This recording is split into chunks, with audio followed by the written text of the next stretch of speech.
Another method of multiplying the vectors is cross product. Cross product is also known as outer product. Cross product. Mostly it is referred to as vector product, simply because when you multiply by this method, first thing is you have to use cross between the two vectors, and then the product is AB sine theta n cap. Right side you are having a vector in terms of n cap. So right side is a vector, means the product by this method is a vector. What does n cap mean? It means a vector that is perpendicular to both A and B. This is also known as unit normal vector.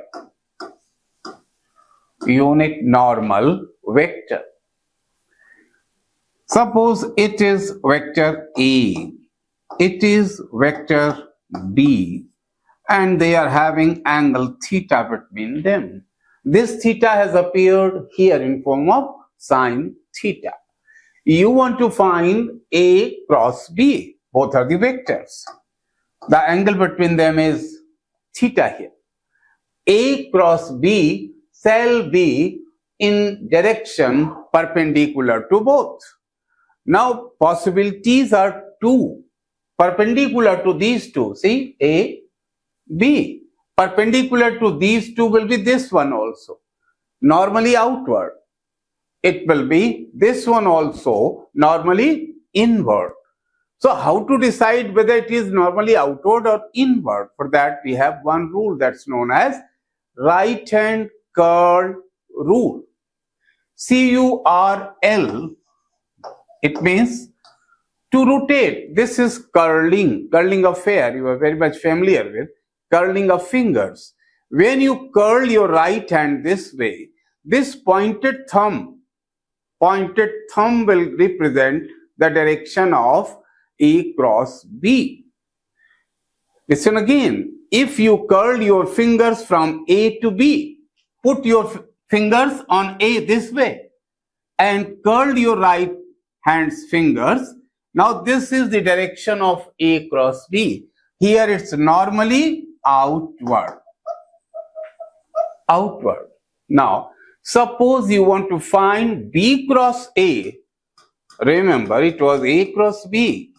If you want to find B cross A, now put your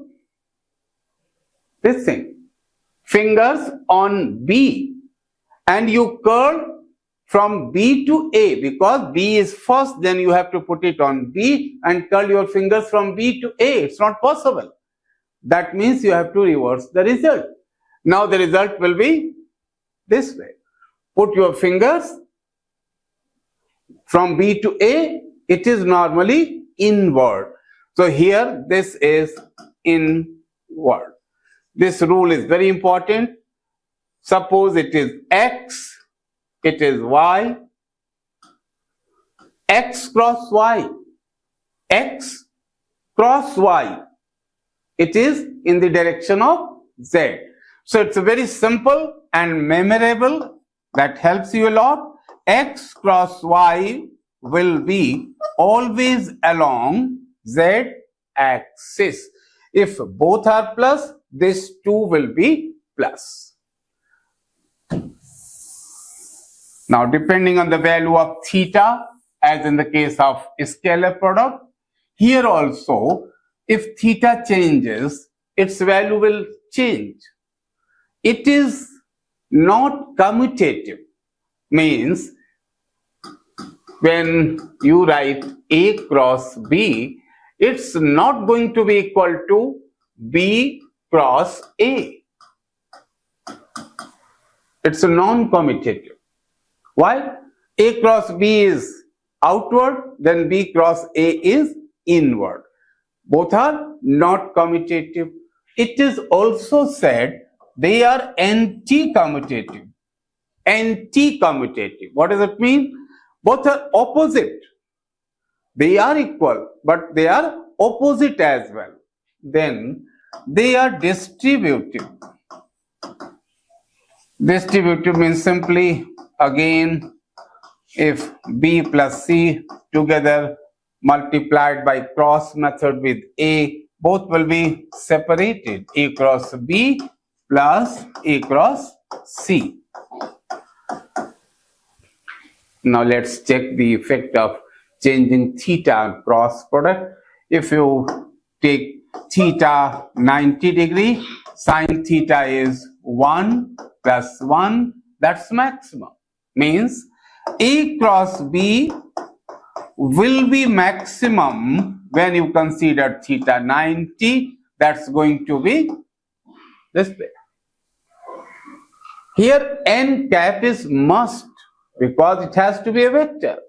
You want to eliminate this n, then you put here mod.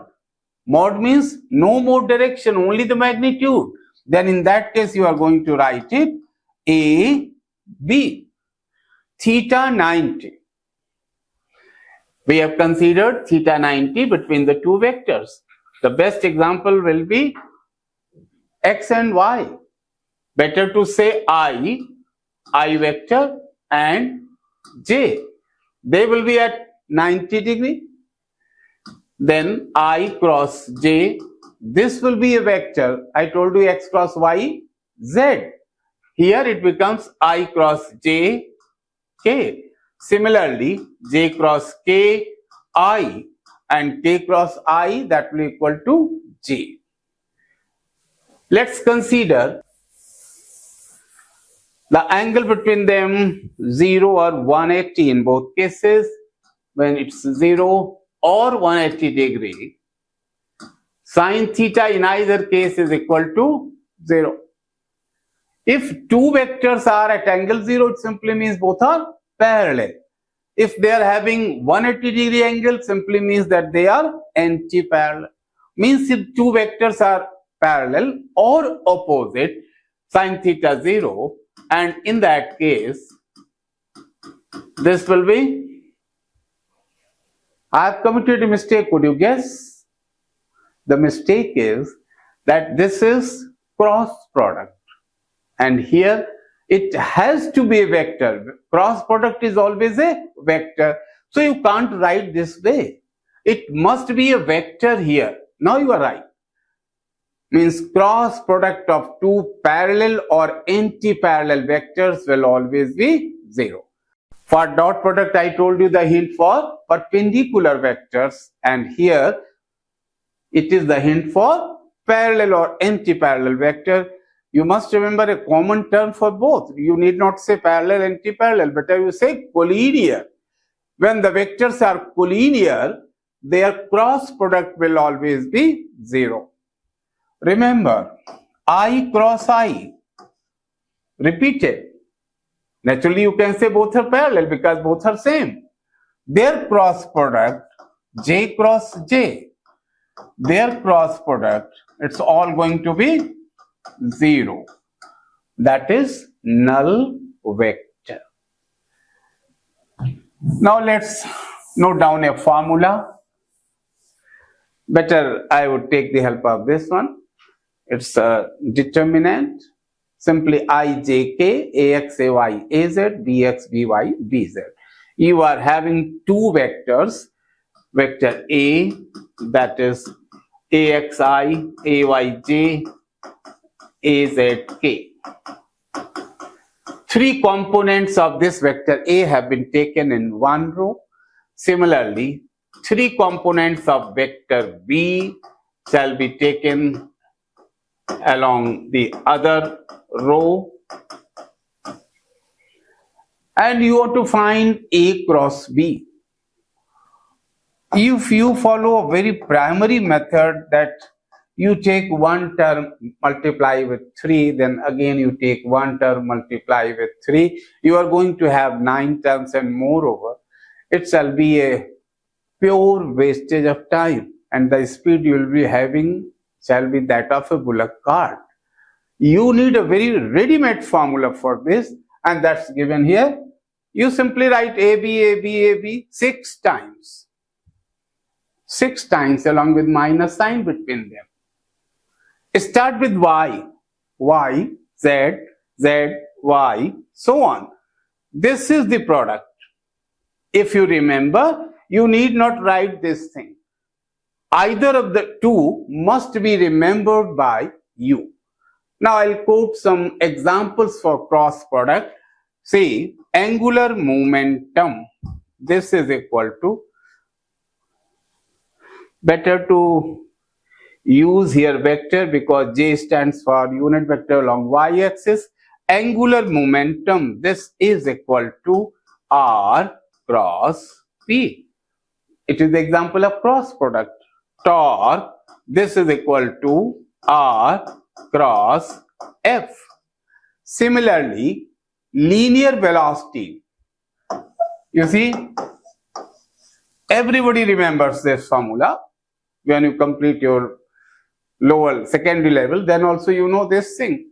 But this is correct from a scalar point of view. If you want to write in vector form, omega has to be written first. Why I am so particular for writing it first? Because you know it does make difference. If you write A in A cross B first, and if you write B in B cross A first, that makes the difference, that makes the impact on the direction.